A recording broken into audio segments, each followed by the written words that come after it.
특별 새벽 기도회 준비차 지금 필리핀 선교지에 출타 중에 계십니다. 그래서 이번 주랑 다음 주까지 제가 11시 대예배 또 강단을 섬기게 되었습니다. 지난 한 주간 동안 새벽 설교를 쭉 해왔는데 뭔가 이 주일 대예배 강단은 뭔가 또 다른 그리고 더 큰 부담감이 이렇게 있거든요. 그래서 여러분들 이렇게 많이 기도해 주시고 응원해 주시는 마음으로 이렇게 말씀 같이 나누는 시간이 되기를 간절히 소망합니다. 아멘. 여러분, 제가 그 축구를 굉장히 좋아하지 않습니까? 이제 이 말을 하는 게 이제 의미가 없어 보이는데요. 때로는 너무 좋아해서 문제이기도 한데 나름대로 축구를 사랑하는 마음이 그리고 축구를 즐기는 어떤 그런 모습들이 누구보다 크다 이렇게 나름대로 자부심을 느끼며 살아왔는데요. 제가 함께 예배하고 있는 청년 일부에 정호승 형제라고 있거든요. 다들 아시죠? 네. 호승 형제를 보면서 제가 이렇게 느꼈습니다. 나는 축구를 별로 안 사랑했구나. 나는 축구를 별로 안 즐기면서 살아왔구나. 이렇게 생각이 듭니다. 나름대로 진짜 축구 사랑하고 즐긴다고 생각을 해왔는데 진짜 축구를 사랑하고 진짜 즐기는 사람은 저렇구나. 이걸 이렇게 느낀 게 우리 호승 형제인데요. 이걸 말씀드리려고 얘기를 끊는 게 아니라 제가 호승 형제랑 같이 운동하는 팀이 있어요. 여기 상암 풋살 팀이라고요. 제가 호승 형제 추천으로 들어가서 이제 같이 차게 됐는데 그 팀에 저보다 나이 많으신 형님들이 많이 계세요. 그래서 그 가운데 이제 조금 친해진 두 분 형님이 계신데 당연히 저한테 반말을 하시겠죠. 저보다 한참 형님이시니까. 왔냐? 수고했다. 다음 주에 보자. 이렇게 반말을 하시는데 호승 형제가 그 형님들과 이제 개인적인 만남이 있어서 이렇게 만나고 왔는데 그때 어쩌다 제 얘기가 나와서 제가 직업이 목사라는 것을 말했대요. 그 형님들한테. 근데 그때부터 이 형님들이 저한테 존댓말을 쓰기 시작을 하십니다. 저를 바라보는 눈빛이 달라지는 거죠. 네. 목사님이셨어요? 이러시고 대단하시다고, 수고했다고, 다음 주에 또 보시죠. 이렇게 하세요. 굉장히 불편하지만 존댓말을 이렇게 꼬박꼬박 해주세요. 네. 그분들이 교회를 다니시는 건 아니에요. 근데 뭔가 약간 목사라는 타이틀이 가지고 있는 무게감이 있지 않겠습니까? 그래서 저한테 이제 존댓말 하시는 건데 제가 한참 동생인데 제가 목사라고 해서 나이가 더 많아지는 게 아니지 않습니까? 근데 뭔가 목사라는 타이틀 때문에 좀 이렇게 부담이 좀 생기신 것 같아요. 제가 이 말씀을 드리는 이유는 여러분들도 앞으로 저한테 이렇게 존댓말을 이렇게 사용하시고 저한테 좀 깍듯하게 해주시고 이런 말을 드리려는 게 당연히 아니겠죠. 당연히 아니라고 지금 말씀을 드리는 겁니다. 그러시면 안 되죠. 네. 그럴 필요도 없고요. 제가 드리려는 말씀은 이 성도라는 타이틀에 담긴 무게감을 좀 말씀드리려고 이 얘기를 했는데요. 여러분, 우리가 이 땅을 성도로 살아가게 된 게 우연이 아니지 않습니까? 어쩌다 보니 교회에 출석하게 되고 어쩌다 보니 직분도 얻게 되고 어쩌다 보니 뭐 사역도 하고 성도로 살게 된 게 아니죠. 하나님께서 저와 여러분을 이 땅에 속해서 살아가는 성도로 세우셨기에 우리가 성도로 살아가는 것이지 않습니까? 창세전부터 우리 모두를 구원해 주시기 위해서 그 모든 계획들을 다 세우셨죠. 때가 되었을 때 우리를 이 교회 공동체로 불러주시고 직분도 주시고 사역도 맡기시고 성도로 세워주신 거죠. 하나님의 그 크신 계획의 결과가 우리가 갖게 된 이 성도라는 타이틀이라는 것입니다. 그렇기에 성도라면 이 타이틀에 담긴 무게감을 좀 아셔야 됩니다. 성도는 이 거룩할 성 그리고 무리 도자 이렇게 써서 거룩한 무리들 이런 의미지 않습니까? 우리는 그냥 어쩌다 보니 그냥 우연히 성도로 세워진 게 아니라 하나님께서 창세 전부터 이 거룩한 무리들, 거룩한 성도로 세우시기 위해 계획을 하셨고 하나님의 그 계획의 때가 되었을 때 정말로 이루어졌고 그 계획의 결과가 오늘날 우리가 성도로 살아가게 되었다는 것입니다. 그리고 하나님께서는 그런 우리들에게 말씀하시죠. 내가 거룩하니 너희도 거룩하라. 이것은 어떤 권면이나 어떤 충고가 아니죠. 강력한 명령문으로 우리가 주셨습니다. 내가 거룩하니 너희도 반드시 거룩해야만 된다. 성도는 하나님께서 주신 이 말씀을 붙들고 도저히 거룩할 수 없는 이 세상 한 복판에서 그래도 이 거룩을 위해 부단히 애쓰고 수고하며 살아가는 자들이지 않습니까? 그것이 하나님께서 내게 허락해 주신 이 성도라는 직분의 무게감을 아는 자의 모습인 것이고, 하나님께서 내 삶에 심어두신 이 성도로서 갖게 될 그 거룩한 부담감이 뭔지를 알고 진짜 지혜롭게 살아가는 자들의 모습이기 때문에 그렇습니다. 사랑하는 여러분, 지난 한 주간 나의 삶을 한번 점검해 보시기 바랍니다. 나는 지난 한 주간 이 성도답게 거룩함을 위해 얼마나 애쓰며 사셨습니까? 그래도 세상 사람들과는 다르게 말하고 다르게 행동하고 다르게 판단하기 위해 얼마나 애쓰며 얼마나 씨름하며 사셨습니까? 우리는 죄인이어서 온전한 거룩, 이거는 애초에 우리랑 거리가 굉장히 먼 단어죠. 불가능합니다. 온전한 거룩이라는 것은 성경이 말씀하시는 것처럼 우리는 이 모든 사람들이 죄를 범하지 않았습니까? 그래서 그 누구도 하나님의 영광에 이룰 수가 없죠. 우리는 죄인입니다. 말을 하면 할수록 악만 더해가고 어떤 계획을 세우면 세울수록 더 죄만 더해가는 그 죄인이 맞죠. 이것은 나도 알고 내 옆에 있는 사람들도 알고 당연히 하나님도 아십니다. 그런데 그럼에도 하나님께서 내게 허락해 주신 이 성도라는 직분에 합당한 거룩한 부담감을 가지고 그래도 세상과는 구별되기 위해서 애쓰고 수고하고 땀 흘리고 싸우는 그 모습이 우리에겐 있어야 된다는 것입니다. 너무나 쉽게 이 성도라는 타이틀을 포기해버리고 너무나 쉽게 무너지고 넘어지는 거 절대로 당연한 게 아니죠. 하나님께서 원하시는 모습도 아닐 것입니다. 또다시 죄로 인해 넘어진다고 해도 사도 바울이 말하는 것처럼 너희가 피 흘리기까지 싸우고 또 싸우는 이 성도의 치열함이 우리에겐 있어야 된다는 것입니다. 오늘 본문은 예수님께서 공생의 사역을 시작하셨던 사역 초반에 있었던 사건이죠. 특별히 우리가 잘 알고 있었던 성전 청결 사건이라고도 부르는 그 본문입니다. 이 본문 말씀을 통해 우리의 삶을 좀 점검해 보려고 하는데요. 특별히 하나님께서 나를 이 땅의 거룩한 성도로 세워주셨는데 나는 이 거룩함을 위해 얼마나 애쓰며 얼마나 땀 흘리며 얼마나 싸우며 살았는지를 좀 점검해 보려고 합니다. 그 가운데 반드시 하나님께서 우리 각 사람에게 주시는 그 말씀, 그 음성, 그 믿음의 결단들이 있을 것인데 절대로 그냥 듣고 흘려보내지 마시고 절대로 가볍게 여기지 마시고 이 믿음의 결단을 가지고 삶으로 나아가시는 저와 여러분이 되시기를 주님의 이름으로 축원을 드립니다. 오늘 본문을 보면은 예수님께서 유월절에 예루살렘으로 올라가셨다 이런 표현이 있지 않습니까? 유월절은 유대인들에게 가장 큰 절기죠. 가장 의미 있고 가장 중요한 날입니다. 예수님께서는 공생의 사역을 감당하시는 동안 총 3번의 유월절을 지키시기 위해 예루살렘으로 오십니다. 그래서 우리는 이걸 근거로 예수님의 공생애가 3년이라고 계산을 하는 거죠. 그런데 예수님께서 예루살렘 성전에 들어오셨을 때 이런 장면을 목격하시게 됩니다. 본문 13절과 14절입니다. 유대인의 유월절이 가까운지라 예수께서 예루살렘으로 올라가셨더니 성전 안에서 소와 양과 비둘기 파는 사람들과 돈 바꾸는 사람들이 앉아 있는 것을 보시고, 그러니까 예수님께서 이 유월절이라는 가장 중요한 그 절기를 지키시기 위해 예루살렘으로 올라가셨고 성전에 들어가셨는데 가장 먼저 목격한 모습이 뭐죠? 예배하고 기도하고 찬양하는 자들의 모습이 아니라 장사하는 자들, 돈을 환전해 주는 자들, 이 장사꾼들의 모습을 먼저 보셨다라는 것입니다. 이것은 다른 의미가 아니겠죠. 그냥 성전이 그런 자들로 가득했다라는 의미가 되는 것입니다. 예루살렘 성전에 들어가시자마자 주님께서 원하셨던 그 모습들, 그 광경들이 분명히 있으실 것인데 그 모든 것들은 다 없어지고 오직 자신의 이익과 만족과 유익을 위해서 장사하는 자들의 모습으로만 가득했던 것이죠. 그런데 이 모습을 보신 예수님의 반응이 참 중요한데요. 아주 과격한 반응을 보이시게 됩니다. 이어지는 15절, 노끈으로 채찍을 만드사, 이 채찍이라는 단어 참 예수님과 멀고도 가까운 단어지 않습니까? 양이나 소를 다 성전에서 내쫓으시고 돈 바꾸는 사람들의 돈을 쏟으시며 상을 엎으시고, 예수님께서는 엄청나게 화를 내셨다, 지금 이 말을 하는 거거든요. 그리고 굉장히 과격하고 폭력적인 말을 행하셨다, 이런 표현의 말씀들입니다. 그러니까 성전에 있던 모든 장사꾼들을 완전히 과격한 행동으로 혼내시고 내쫓으시고 그 모든 것들을 뒤엎으셨다는 것입니다.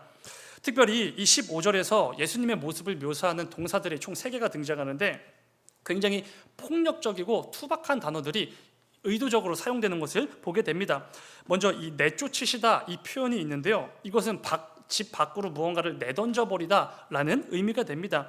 그러니까 성전 안에 있었던 모든 짐승과 사람들을 마치 이 집 밖에 물건을 집어 던지듯이 다 내쫓으셨다라는 것이죠. 굉장히 과격하게 내쫓으셨다라는 의미인 것이죠.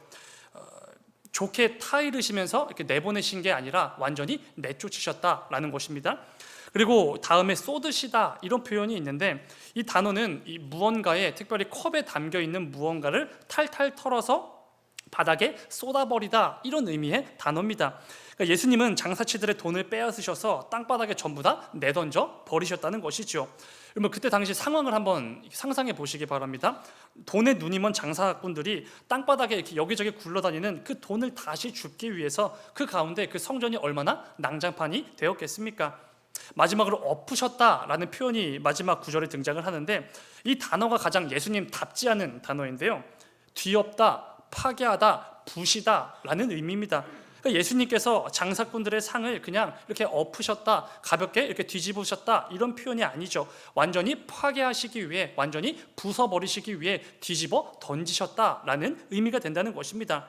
내쫓으시고 쏟으시고 엎으시고, 우리가 아는 예수님과는 전혀 다른 모습이죠. 오늘 본문에 등장하는 예수님의 모습은 사실 우리에게 익숙한 주님의 모습은 아닐 것입니다.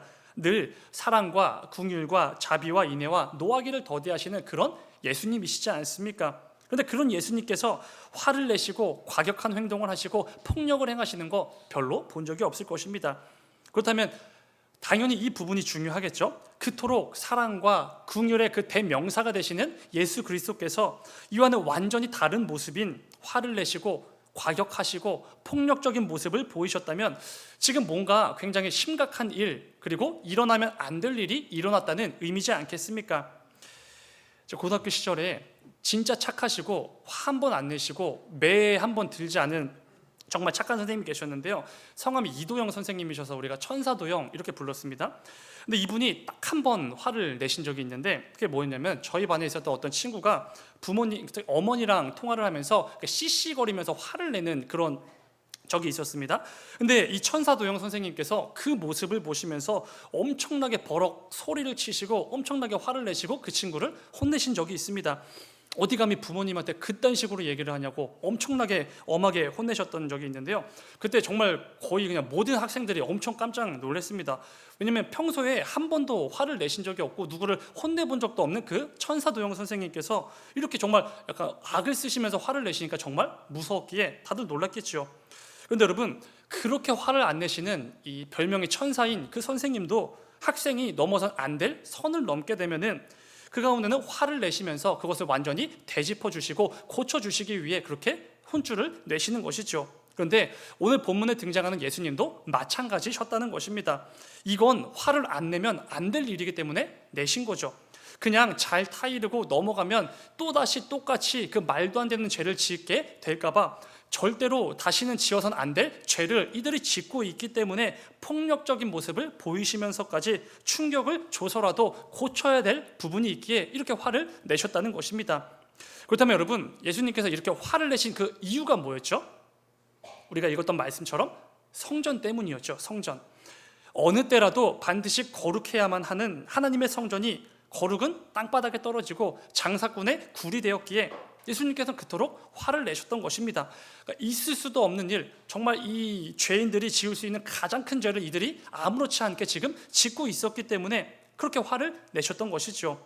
그 어디에도 거룩함은 없고 자기들의 이익과 만족만을 위한 오직 욕심으로만 가득한 성전이 되어버렸기에 거룩해야 될 곳이 거룩하지 않은 모습을 보였기에 그토록 화를 내시고 공격적인 모습을 보이셨다는 것입니다. 여러분, 오늘 본문을 읽으시면서 꼭 기억하셔야 될 부분이 이 부분인데요. 예수님은 이 거룩에 있어서는 타협이 없으신 분이시라는 것입니다. 이거 잊으시면 안 되는데, 거룩해야 될 곳이 거룩하지 않으면 반드시 크게 화를 내시는 분이라는 거 절대로 잊으시면 안 됩니다. 우리가 이 땅을 살아가다 보면은 이 거룩이라는 것을 마치 이 시대에 동떨어진 것처럼 여기고 나와는 상관이 없는 것처럼 여길 때가 있지 않습니까? 그럴 때 예수님께서 내 삶을 보시면서 어떤 눈을 뜨고 계시는지 생각해 보셔야 된다는 것이죠. 근데 여러분, 이제 중요한 것은 오늘 본문에서 이 거룩함이 땅에 떨어진 그 성전을 보시며 크게 화를 내시고 과격한 행동을 보이셨던 예수님께서는 지금도 우리의 이 예배를 지켜보고 계신다는 것이죠. 어제의 내 삶을 지켜보셨고 지난 한 주간의 삶을 지켜보실 것이고 이어지는 한 주간의 삶 속에서도 나의 그 모든 순간들을 지켜보시는 예수님이시라는 것입니다. 우리는 이 시대의 성전이지 않습니까? 저도 하나님이 거하시는 성전이고 여러분 모두가 한 사람 한 사람이 하나님께서 임재해 계시는 성전이지요. 말씀을 좀 같이 읽겠습니다. 고린도전서 3장 16절의 말씀인데요, 같이 읽겠습니다. 시작. 너희는 너희가 하나님의 성전인 것과 하나님의 성령이 너희 안에 계시는 것을 알지 못하느냐. 아멘. 우리 모두는 성전이죠. 오늘날 이 시대를 살아가는 성전, 그게 바로 우리들입니다. 성령 하나님께서 거하시는 지극히 거룩한 곳, 그 성전이 바로 우리의 삶인 것이고 여러분들 한 사람 한 사람이죠. 중요한 것은 우리 역시 나라는 성전을 거룩하게 유지하지 못하면 오늘 본문에서 채찍을 들고 손을 거두시고 내쫓으시고 쏟으시고 엎으셨던 그 예수님을 만나게 된다는 것입니다. 노하기를 더디하시는 예수님을 만나는 게 아니라 상을 완전히 부숴버리시면서 뒤엎으시는 그 예수님을 만나게 되는 것이죠. 이어지는 17절을 보면 이렇게 말씀합니다. 17절, 누구든지 하나님의 성전을 더럽히면 하나님이 그 사람을 멸하시리라. 하나님의 성전은 거룩하니 너희도 그러하니라. 아멘. 여러분, 우리 모두는 이 세상에 속해서 하나님께서 세우신 성전이죠. 그리고 우리는 이 성전을 거룩하게 유지해야 될 책임과 의무가 있는 성도들입니다. 무엇보다 거룩해야 될 이 성전을 온갖 부정한 것들로 더럽히는 자들은 반드시 하나님께서 멸하신다라는 이 말씀을 기억하면서 나라는 성전의 이 거룩함을 위해서 매일 매순간 애쓰고 수고하며 살아가는 자들, 그게 바로 우리 성도들이라는 것이죠. 성경 말씀이 특별히 하나님께서 우리에게 거룩을 요구하시는 이유는 다른 게 아니죠. 우리가 성전이기 때문에 그렇습니다. 여러분, 그렇다면 한번 생각을 해 보아야겠죠. 요즘 어떻습니까, 여러분? 나라는 성전을 거룩하게 잘 유지하고 계십니까? 성전을 통해, 그러니까 나를 통해 드려지는 그 모든 예배와 또 성전이 감당해야 될 그 모든 직분과 그 모든 사역들, 모든 일들을 거룩하게 잘 감당하고 계십니까? 꼭 점검해 보셔야 됩니다. 그리고 내 삶 속에 가득한 이 성전을 성전답지 못하게 하는 부분들이 있다면 과감하게 제거하고 반드시 믿음으로 결단하셔야 되는 것이죠. 그냥 내버려두면 반드시 썩고 또 썩어서 반드시 골마서 하나님의 성전답지 않은 그 모습을 곳곳에서 드러나게 되기 때문에 그렇습니다. 구약시대의 성전은 참 많은 기능을 감당하지 않았습니까? 그 가운데 하나가 하나님의 임재를 경험하게 해주는 기능, 이게 바로 구약시대의 성전이지요. 솔로몬이 성전을 완성하고 하나님의 영광이 그 위에 가득 임하지 않았습니까? 그걸 통해서 모든 이스라엘 백성들은, 특별히 솔로몬은 하나님의 살아계심을 목격하게 됩니다. 하나님께서 정말로 이 가운데 임재해 계시는 분이심을 실제로 경험을 하게 되는 것이죠. 이게 바로 구약시대의 성전의 기능이었습니다. 중요한 것은 여러분, 오늘날에는 그 성전이 없지 않습니까? AD 70년에 로마의 디도 장군에 의해서 완전히 다 불타 없어졌죠. 그렇다면 오늘날 이 세상 사람들은 무엇으로 하나님의 살아계심을 보게 되는 것이죠? 되는 것입니까? 무엇을 통해 하나님께서 살아계심을 알게 되고 무엇을 통해 하나님의 임재를 경험하게 되냐는 것입니다. 놀랍게도 그게 바로 우리들이라는 것입니다. 저와 여러분들, 너희는 하나님의 성전이라 라고 말씀하신 이 땅을 살아가는 성도들, 우리들을 통해서 그 모든 것들이 목격되게 되는 것이죠. 여러분, 이 세상은 저와 여러분을 통해서 이 시대에 성전된 모든 성도들을 통해서 하나님의 살아계심을 목격하는 것이고 하나님이 진짜로 살아 역사하시는 참된 하나님이심을 경험하게 된다는 것입니다. 그런데 이것을 뒤집어서 생각해 보면요, 굉장히 무서운 말씀이 되죠. 저와 여러분이 성전인데 우리가 성전답지 못하게 살아가면 어떻게 되는 것이죠? 아무도 하나님을 볼 수가 없습니다. 그 누구도 하나님이 진짜 살아계시는 창조주가 되시는 하나님이심을 경험할 수 없게 된다는 것이죠. 왜냐하면 하나님께서는 나라는 성전을 통해 하나님을 드러내시는 그 계획을 세우셨기 때문입니다. 그런데 나라는 성전을 제대로 세우지 못하고 거룩함을 모두 다 땅바닥에 내던지며 그렇게 성전답지 못하게 살아간다면 그 누구도 하나님의 살아계심을 볼 수가 없는 것이죠. 여러분, 우리가 이 땅을 성도로 살아간다는 것에는, 하나님의 성전으로 살아간다는 것에는 이 정도로 거룩한 부담감과 거룩한 무게감이 담겨져 있습니다. 절대로 성도라는 타이틀 가벼운 타이틀이 아니죠. 너무나 쉽게 포기하고 너무나 쉽게 땅에 내던져버리는 그런 게 절대로 아니라는 것입니다. 그렇기에 내가 거룩함이 전혀 없어서 성전을 성전답게 이루지 못한다면 예수님께서 즉각적으로 채찍을 드시고 손을 걷어붙이시고 우리를 혼내시는 것이죠. 다시 성전을 세우시기 위해. 여러분, 우리는 무엇보다 내가 속한 가정에서 성전입니다. 내가 속한 직장과 내가 운영하는 사업장과 내가 다니는 그 학교에서 또 내가 맺고 살아가는 그 모든 인간관계 속에서 우리는 성전입니다. 그렇기에 이 성전다움을 보여줄 수 있어야 되는 것이죠. 거룩하신 하나님께서 충만하게 임재하셔서 하나님의 살아계심을 누구나 목격할 수 있도록 하는 이 성전의 기능을 오늘날 저와 여러분이 행해야 된다는 것입니다.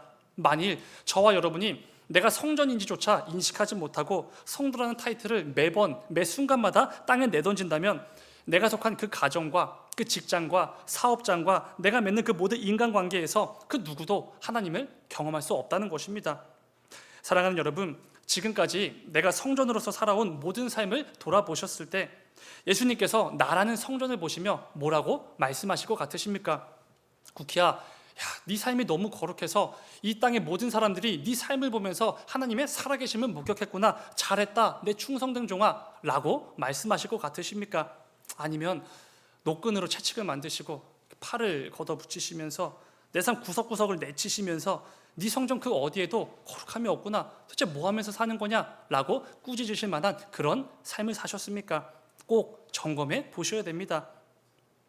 근데 여러분, 오늘 말씀을 이렇게 묵상하시면서 오해하시면 안 되는 부분이 한 가지가 있는데, 예수님께서 우리에게 말씀하시고 우리가 성전을 통해 이루어야 될 거룩은 우리 사람 기준의 거룩은 아니라는 것입니다. 우리가 종종 이 착각을 하는데요, 내 기준으로서의 이 정도 거룩이면 충분하지 라고 만족을 하며 살면 안 된다는 것입니다. 사실 여러분, 성전에서 장사하는 거 불법이 아니었습니다. 장사 좀 해도 되는 거였는데요, 종교 지도자들이 특별히 이방인의 뜰이라고 있는데 그 뜰에 그 일부 지역을 돈을 받고 장사하도록 내준 거죠, 종교 지도자들이. 그래서 사실 장사꾼들 불법으로 장사한 게 아닙니다. 어찌 보면 합법적으로 지금 장사를 하고 있었던 것이죠. 그리고 여러분, 무엇보다 이 장사꾼들이 팔고 있는 그 짐승이 꼭 필요한 성도들도 있었죠. 예루살렘 성전과 굉장히 멀리 떨어져 있는 먼 지방에서부터 이 예루살렘으로 오는 사람들은 절대로 그 재물을 양이나 소나 이런 걸 가지고 올 수 없지 않습니까? 그래서 성전에 와서 성전에서 파는 짐승을 사야지만 그 제사를 드릴 수 있었던 것입니다. 그렇게 사실 이 성전에서 장사하는 사람들 필요했던 자들이라는 것이죠. 그리고 돈을 환전해주는, 이 바꿔주는 장사꾼들도 꼭 필요한 사람들이었는데요, 당시 이 성전세를 내기 위해서는 어떤 우상이나 어떤 그 나라의 제국의 황제의 얼굴이 새겨진 그 돈은 드릴 수가 없었습니다. 심지어 불순물이 하나도 섞이지 않은 은으로만 된 이 동전만 성전세로 낼 수가 있었습니다. 근데 이 귀한 은으로만 된 동전 아무나 구할 수가 없죠. 그래서 이 장사꾼들을 통해서 돈을 환전받아야지만 성전세를 내고 예배하러 그 가운데 들어갈 수 있었던 것입니다. 이 환전해 주는 사람들도 사실 필요했던 사람들인 것이죠. 얼마든지 이 정도는 이해할 만한 부분이라는 것입니다. 얼마든지 서로 그 이해 타산이 맞아떨어졌기 때문에 그곳에서 장사를 하고 있었다는 것이죠. 그 정도로 성전의 거룩함 땅에 떨어지지 않았다는 것입니다. 그런데 이것은 어디까지나 우리 사람의 생각이죠. 우리 연약한 죄인의 기준으로서의 거룩을 이렇게 잡아놓으니까 그렇게 성전에서 장사를 해놓은 것이죠. 여러분, 하나님이 말씀하시는 거룩은 그 정도로, 고작 그 정도로 이루어지는 거룩이 절대로 아니라는 것을 잊으시면 안 됩니다. 하나님께서는 모세를 통해 성막을 짓는 방법을 가르쳐 주지 않으셨습니까? 사람 마음대로, 사람 방식대로, 사람 기준대로 성막을 짓는 게 아니라 하나님이 가르쳐 주신 정말 까다롭고 정말 디테일하고 복잡한 방법을 통해서만 성막을 짓을 수 있게끔 허락해 주셨습니다. 좀 과격하게 말씀을 드리면은 사실 쓸데없이 까다로운 방법을 주신 거죠. 굳이 그렇게까지 할 필요 없는데 굳이 쓸데없이 디테일하고 복잡한 방식을 주셨다는 것입니다. 말이 성막이지 사실 텐트지 않습니까? 이동식 텐트입니다. 우리가 그 한강 가서 치는 그 텐트랑 별반 다를 게 없죠. 그렇게 복잡한 방식으로 만들 만한 텐트가 절대로 아니었다는 것이죠. 그런데 이것은 어디까지나 우리 기준으로서의 성막이죠. 절대로 그렇지가 않았다는 것입니다. 아무나 쉽게 만들 수 있는 텐트라면 하나님께서 애초에 주시지도 않았겠죠. 여러분, 이 성막은 기본적으로 거룩한 곳이죠. 거룩하신 하나님께서 임재하시고 자신의 살아계심을 마음껏 드러내시는 거룩한 성막이었다는 것입니다. 그렇기에 사람들이 생각하는 그 정도의 수준의 거룩으로는 충분하지가 않았죠. 하나님께서 그 성막, 그 텐트 하나 짓는데 그렇게 까다롭고 복잡하고 디테일하게 하나하나 방식을 가르쳐 주신 것은 사람들을 귀찮게 하고 괴롭게 하시기 위함이 아니라는 것입니다. 이걸 통해서 하나님의 성막이 얼마나 구별된 곳인지를 보여주시는 것이죠. 너희들 기준으로, 너희들 방식으로 만드는 것은 한참 기준에 미치지도 못하는 엄청나게 까다롭고 엄청나게 구별되고 확연하게 차원이 다른 곳, 그게 바로 성막이다, 거룩한 곳이다, 이거를 가르쳐 주시기 위함이라는 것입니다. 여러분, 성막은 이제 광야 시대에 이제 하나님의 임재의 상징이었고, 왕국 시대에 와서 이게 뭐가 생기는 거죠? 성막이 비로소 성전이 되게 됩니다. 그런데 이 성전을 여러분 누가 처음 만들었죠? 다윗의 아들이었던 솔로몬 때 지어지죠. 이 다윗은 사실 하나님을 위한 성전을 너무나 짓고 싶었습니다. 근데 하나님께서 허락하지 않으시죠. 왜 허락하지 않으셨죠? 놀랍게도 그 다윗이 자격이 안 됐기 때문입니다. 하나님의 그 거룩한 성전을 짓기에 다윗이 자격이 안 돼서 하나님께서 못 짓게 하셨죠. 다윗 생전에 사람들의 피를 너무 많이 흘려서 그렇게 살았기에 하나님께서는 자격 불충분으로 다윗의 때에 성전을 허락하지 않으셨다는 것입니다. 그래서 그의 아들인 솔로몬 때에 대해서야 하나님께서는 그 거룩한 성전을 허락해 주신 것이죠. 여러분, 한번 생각해 보시기 바랍니다. 나는 다윗보다 더 거룩하다라고 하시는 분 한번 손을 들어 표해 주시기 바랍니다. 네. 없죠. 네. 있을 수가 없죠. 여러분, 그 위대한 다윗도 하나님의 성전 짓는 일을 감당하지 못했습니다. 이걸 통해 우리가 뭘 알 수 있죠, 여러분? 하나님의 성전에 담긴 거룩함의 정도를 우리가 알 수 있죠. 하나님께서 다윗이 끝무렵에 미우셔서 마음에 안 드셔서 성전을 못 짓게 하신 게 아닙니다. 다윗을 통해서 성전에 담긴 그 거룩함이 얼마나 깊은지, 얼마나 지극한 것인지를 보여주시는 것이죠. 다윗마저도 감당할 수 없을 정도의 지극히 거룩한 곳, 그래서 이 세상과는 확연하게 구별되는 곳, 그게 바로 하나님의 성전이라는 것입니다. 그런데 오늘날 그 성전이 뭐라고요, 여러분? 저와 여러분이라는 겁니다. 우리가 바로 그 성전이라는 것이죠. 여러분, 지금 내가 내 삶 속에서 유지하고 있는 거룩함, 그 정도로 될 것 같으십니까? 예수님께서 내 그 거룩함을 보시면서 뭐라고 말씀하실 것 같으십니까? 칭찬하실까요? 아니면 꾸짖으실까요? 일단 저는 꾸짖음을 받을 것 같은데요. 여러분, 우리 성도가 이루어내야 될 거룩, 지금 생각하시는 그 정도로는 택도 없습니다. 그 정도의 거룩으로 하나님의 성전을 내 삶 가운데 세워간다? 불가능하죠. 그렇게 착각하시면 절대로 안 됩니다. 이 정도면 충분하지, 이 정도면 할 만큼 했지, 이런 안도감, 진짜 위험한 안도감이죠. 세상 사람들 모두 그렇게 악하게 죄를 짓고 그렇게 말하고 그런 식으로, 그런 방식으로 살아가는데 나는 그래도 이만큼 한다, 그래도 내 삶 정도면 거룩한 편이지, 나 정도면 그래도 성도다운 거지, 이런 안도감 절대로 안 된다는 것이죠. 나 정도면 도덕적이고, 나 정도면 윤리적이고, 나 정도면 착하게 사는 편이지, 이게 아니라는 것입니다. 성도의 거룩은 세상 사람들도 이룰 수 있는 그 정도의 거룩이 아니기 때문이죠.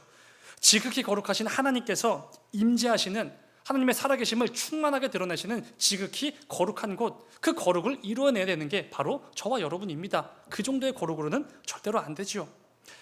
사랑하는 여러분, 우리는 이 내 삶의 성전이 예수님께서 기뻐 여기실 거룩한 성전이 아니라면 과감하게 내 성전을 허물 수 있으셔야 됩니다. 이 시대의 그 문화에, 그 흐름에, 사람들의 가치관에, 그 방식에 맞추면 절대로 허물 수가 없겠죠. 나를 위한 성전, 내가 그 정도 만족했지, 안도하는 그 정도의 성전 절대로 허물 수가 없을 것입니다. 그런데 오늘 말씀을 기억하시면서 만일 내가 이루었던 그 거룩함, 내가 세워왔던 그 성전, 하나님 보시기에 턱없이 부족한 성전이라면 과감하게 허무실 수 있어야 된다는 것이죠. 오늘 본문을 보시면 예수님께서 거룩함이라고는 하나도 없는 이 성전을 보시면서 죄인들을 향해 이렇게 외치십니다. 너희가 이 성전을 헐라, 내가 사흘 만에 다시 세우리라. 이 말씀은 십자가의 죽음과 부활을 말씀하시는 거죠. 그 육체의 죽음을 말씀하셨던 것입니다. 그런데 저는 오늘 말씀을 준비하면서 예수님의 이 말씀이 오늘 이 시간 우리들의 삶을 향해 선포하시는 것처럼 묵상이 되었습니다. 구키야, 거룩함이 없는 네 삶의 성전 좀 헐어버려라. 그리고 거룩한 성전으로 다시 세워봐라. 이렇게 말씀해 주시는 것이죠. 여러분, 오늘 말씀을 기억하시면서 나라는 성전이 주님 보시기에 거룩하지 못한 성전이라면 과감히 내 삶의 성전을 허물어 버리시기 바랍니다. 그 가운데 단지 그냥 허물어 버리고 포기하고 낙심하고 떠나가고 이런 게 아니죠. 그 가운데 우리 주님 주시는 그 십자가의 은혜와 대속의 피를 힘입어서 다시 한 걸음 나아가 거룩한 성전을 다시 한번 세워 나가라는 것입니다.